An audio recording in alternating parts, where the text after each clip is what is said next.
I mean, there's a lot of now Milwaukee content, and you can look Sure. everywhere you look, you kind of see some of it, but it's scripted. maybe, or it's not like two randoms doing something. Yeah, people, we just love the city, and I think you've got to have a mix of the established brands in media, along with some of the grassroots sort of people who really care about stuff. And we threw it out there before we started recording. Authentically yourself. And something that we do is we are nerds. We are dorks about stuff. We're dorks about Milwaukee. Yeah, and we are authentically interested, and we are authentically in love with all of the events and the people that we meet and the restaurants, the shops, everything that they create, and how passionate they are for it. It literally just writes itself down on the paper when you start asking them those curious questions.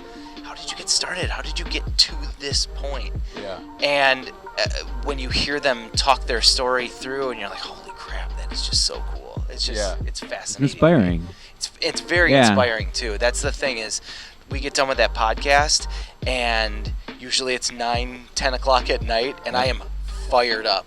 He calls me. With that, I'm like, I'm trying to go to bed, and he's calling me. I can't go to sleep. And sometimes we go into a show, and we're completely not in the headspace to record. We aren't in the mood. Of course. Yeah. And then we have these conversations, and you're like, oh, why did you start your business here in Milwaukee? Well, my dad passed away, and I wanted to do something with the money he left me to create a legacy in the city for him. And it's awesome. And you're like, it's so inspirational. I'm whining about doing a podcast. Because you're tired. In my pajamas with beer or bourbon. It was just a rough day that day, and we're like, oh, okay, let's do this podcast. And then the first 10 seconds, I'm like, oh, let's do this podcast. Yeah.